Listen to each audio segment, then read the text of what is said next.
Sa alam ko kapag nakapag-isip sila na gagawin sa isang kasama nila, kahit sa majority, talagang ginagawa nila. Ang naging problema lang sa akin ay wala naman akong maisip na kasalanan sa kanila. Sapagkat ang pinagtatanggol ko naman, mulat mula pa, ay yung katwiran lang. Malinaw na nasabi ko sa kanila at wala naman silang may bibigay na counter-argument na sa pamamagitan ng tradisyon namin, ay hindi na namin pinagtatatanong yung mga opisina ng presidente at opisina ng vice president. Ngayon lang ako nangyari ito. Masama ba yun? Kasi pinalilitaw nila na gusto nilang magtanong. Ngayon lang sila nagkaroon napakalaking interest at napakarami nila. Sabi ko, taliwas na yung gawin sa ginagawa natin sa mahabang panahon. Gusto ko lang malaman kung bakit nag-iba na tayo ng patakaran. Masama ba yung magtanong ka ng gano'n? Sa tagal ko na yata sa House of Representatives, nakita ko na yung ganong klaseng mga tradisyon na pinangalagaan namin sa matagal na panahon. Ayun, kung minamasama nila yun, nasa sa kanila yun. Congressman, kayo po ba ay naabisuhan hinggil po doon sa hakbang ng liderato o na all of a sudden, narinig niyo na lang po na gano'n po ang desisyon sa plenaryo? Wala nga, hindi naman nila ako aabisuhan. Gano'n ang kanilang mga ginagawang patakaran ngayon. Ako, kapag nakita ko na yung mga bagay na yan, kapag nakagawa ka ng mali na maaari nakita nila na mali sa tuntunin, taliwas sa tuntunin, ginagawa yun. Pero sa akin, ang nakapagtataka, wala naman akong kasalanan na ginawa. Nangangatwiran ako base sa aming regulasyon. Pati yung ni-raise ko na punto na hindi na dapat pinayagan na nag-privilege speech yung isang representative ng Maynila sapagkat bawal na yon, sapagkat yung budget bill ay nasa plenaryo na at dinidiscuss na rin sa committee. Bawal yun sa tuntunin namin na magsasalita ka pa ng isang bagay na may kaugnayan doon sa bill na nakalatag na. Masama ba yung paalalahanan ko sila na meron kaming tuntunin? Hindi naman nila masagot sapagkat mali nga sila. O pagkatapos ako ngayon ang tatanggalan ng... Ito yung kabaligtaran, ito yung kabalintunaan. Correct. Pinaalalahanan ko na sila ng mga mali nila, ayaw pa nilang aminin, ako ngayon ang tinanggal. Yun ang pagtataka. Ganyan na kadumi ang kamara. Tsaka kung, di ba, kumukonsulta sila sa iyo bilang isa sa mga veterano at mga senior na Kaya nga, mambabatas veterano yan na sa sa mga Congress. kapulungan. I believe, pag mga ganito na po na statute, bilang pong mambabatas, dumudulog po yung mga baguhan sa inyo at maging yung liderato. Paano po itong nangyari? At kayo po yata ang natanggalan ng mga membership ng committee.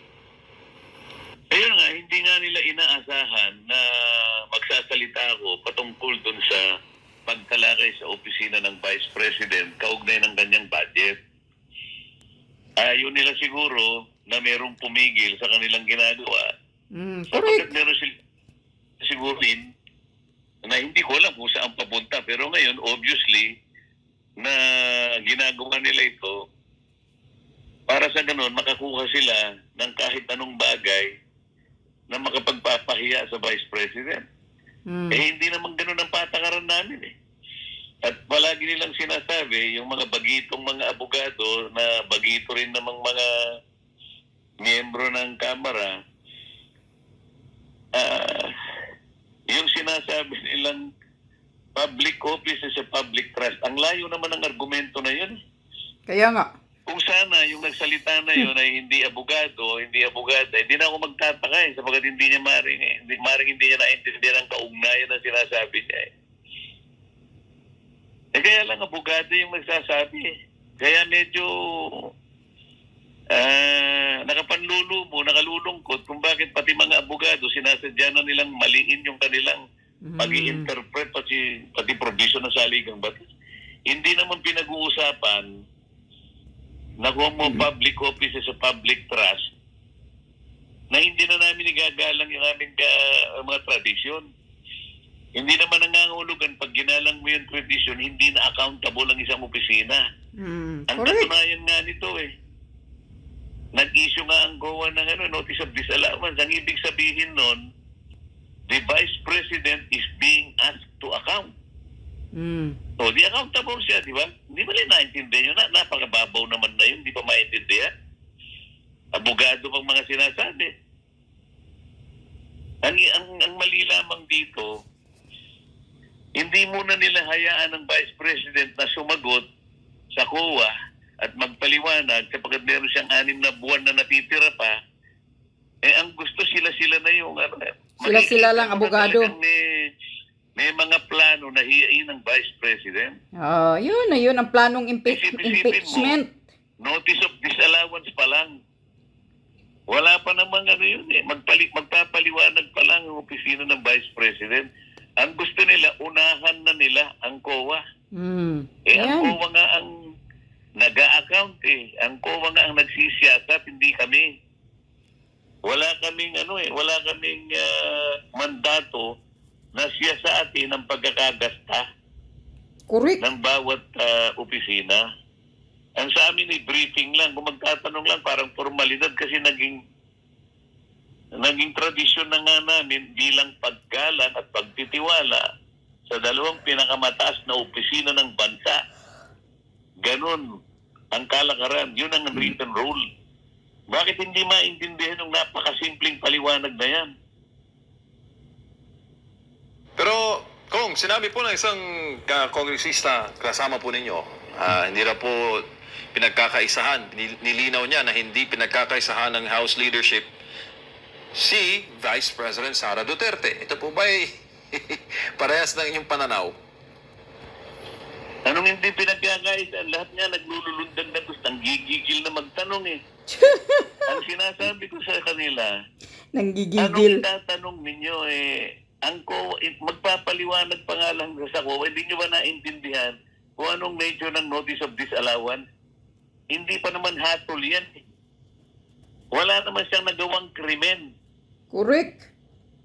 Ang COA nga wala siyang karapatan na mag-file ng administrative complaint sabi ng Korte Suprema Ipina-account lang kasi nga merong nakita na kulang daw sa supporting document o hindi compliant do sa mga requisites na hinihingi ng COA. Para sa ganon ay mailabas lahat yung mga requirements. Hintayin mong sumagot ang opisina ng pangalawang Pangulo. Ayaw nga nilang mahintay at nagmamadali sila. Meron pa siyang 6 na buwan yung pinipilit ng COA. Hanggang Pebrero 2025 ang ibinigay na palugit para magpasiwanag ng opisina ng pangalawang Pangulo. Ano ba yung mga itatanong? Bakit tingnan mo na lang ang kabalintunaan, Admara. Siguro ito mahalata mo, MJ.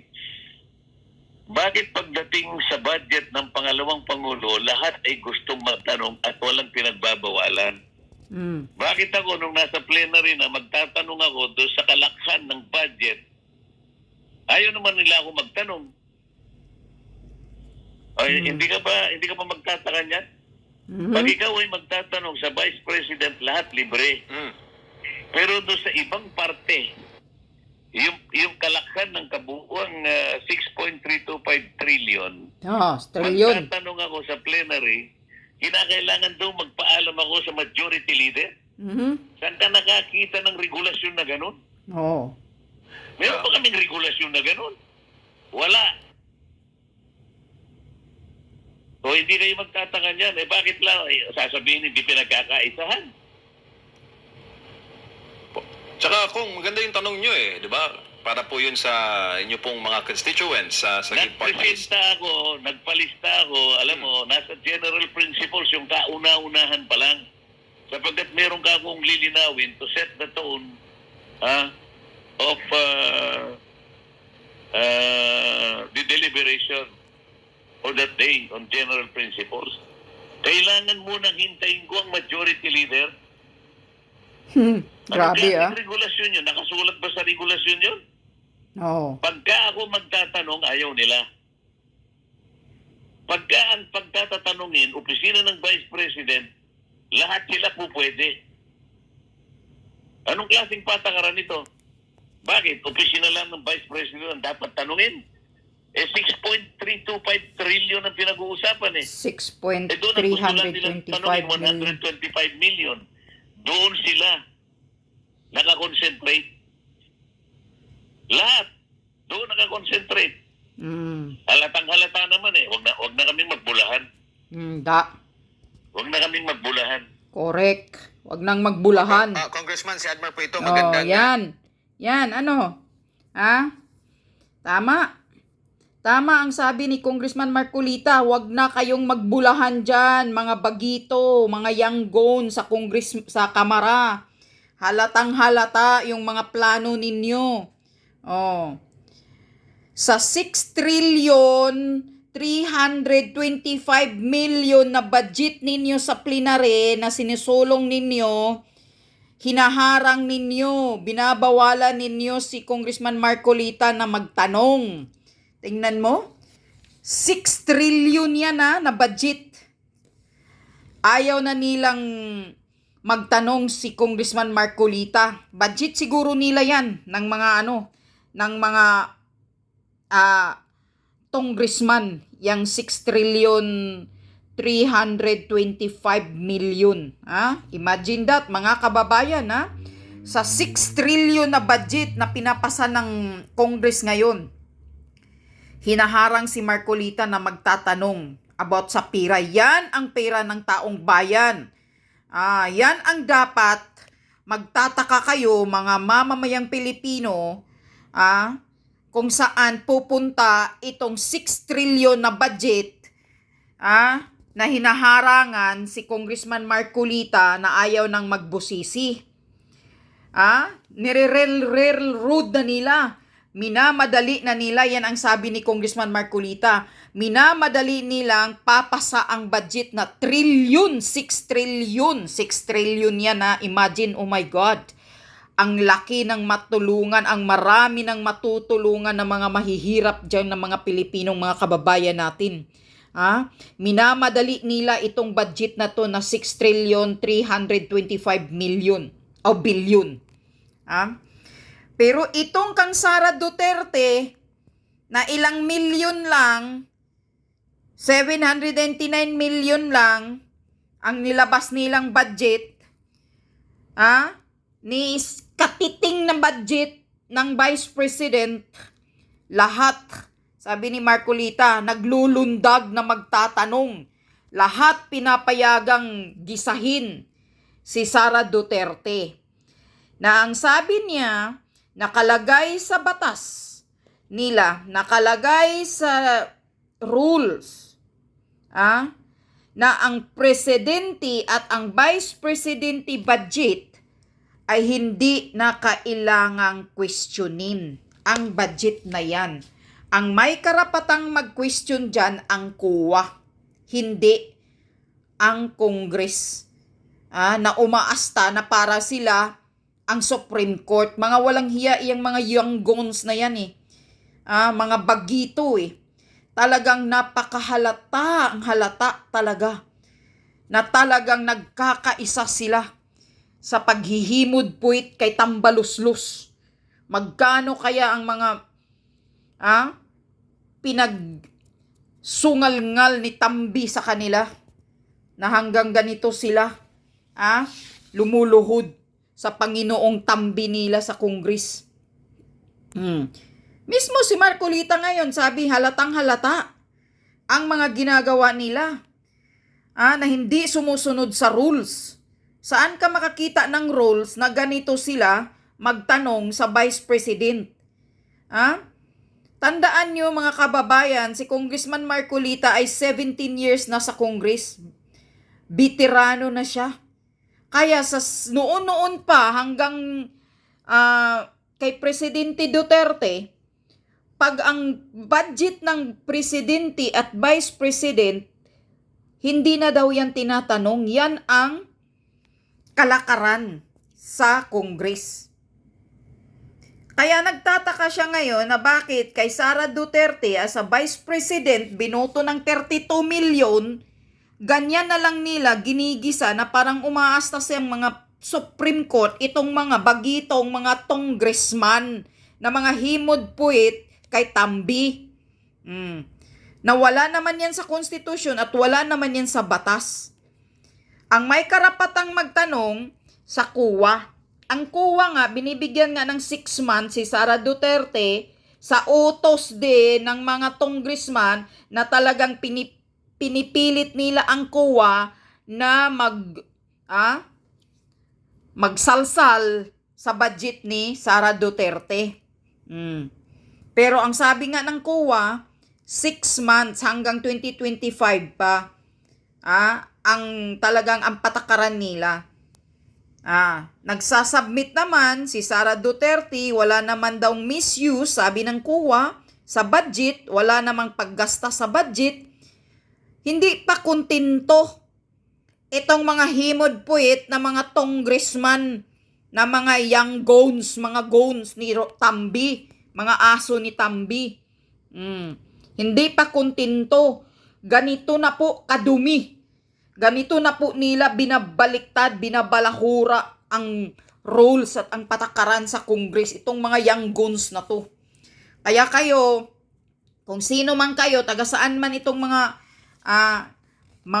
congressman na to, ng mga walang silbi, kundi ang pagpapayaman sa mga sarili nila, kayong mga constituent nila, wag na wag ninyo nang iboto itong mga pagmumukha ng mga congressman ninyo, mga representative ninyo.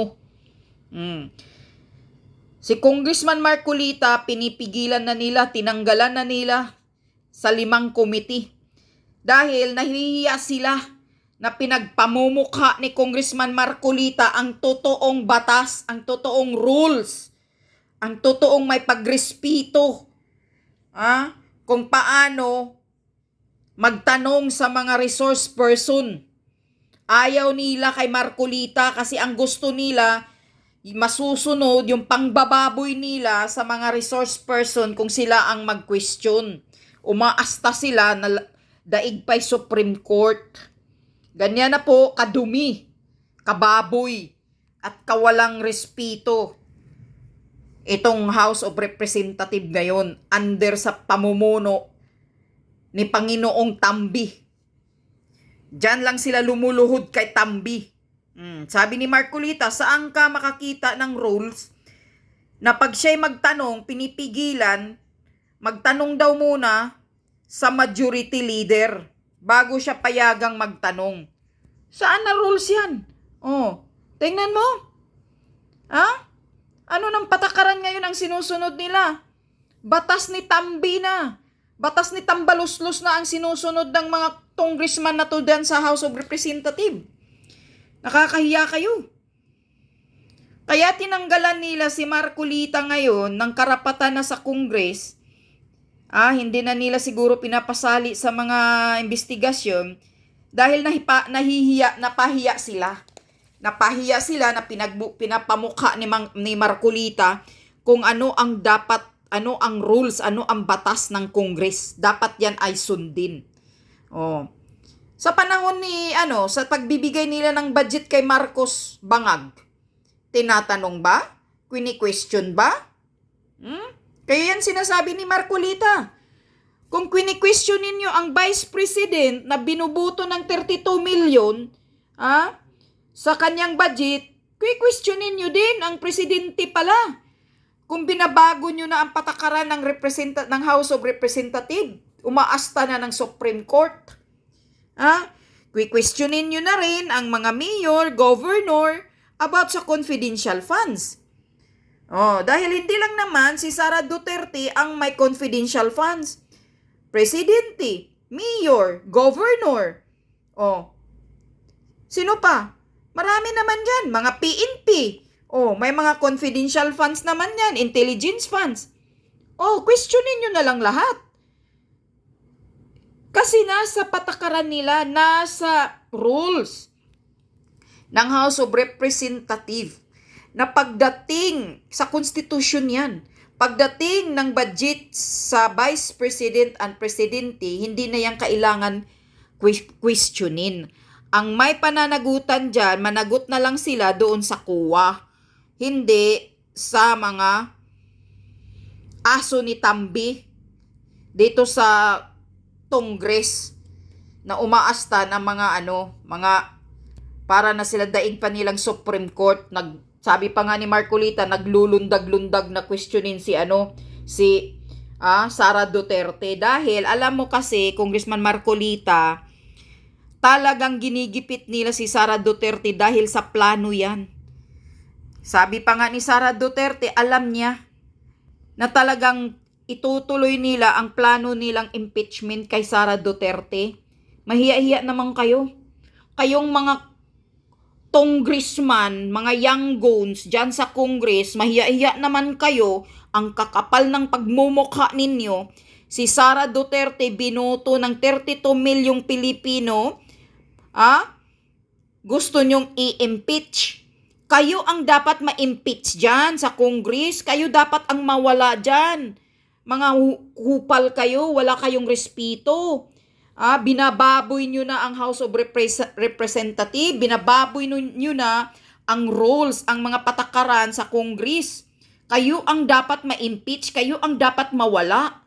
Gusto talaga nyo, minamadali talaga ninyo na hinahanapan ninyo ng butas si Sara Duterte para matuloy ninyo yung balak ninyong pag-impeach sa kanya.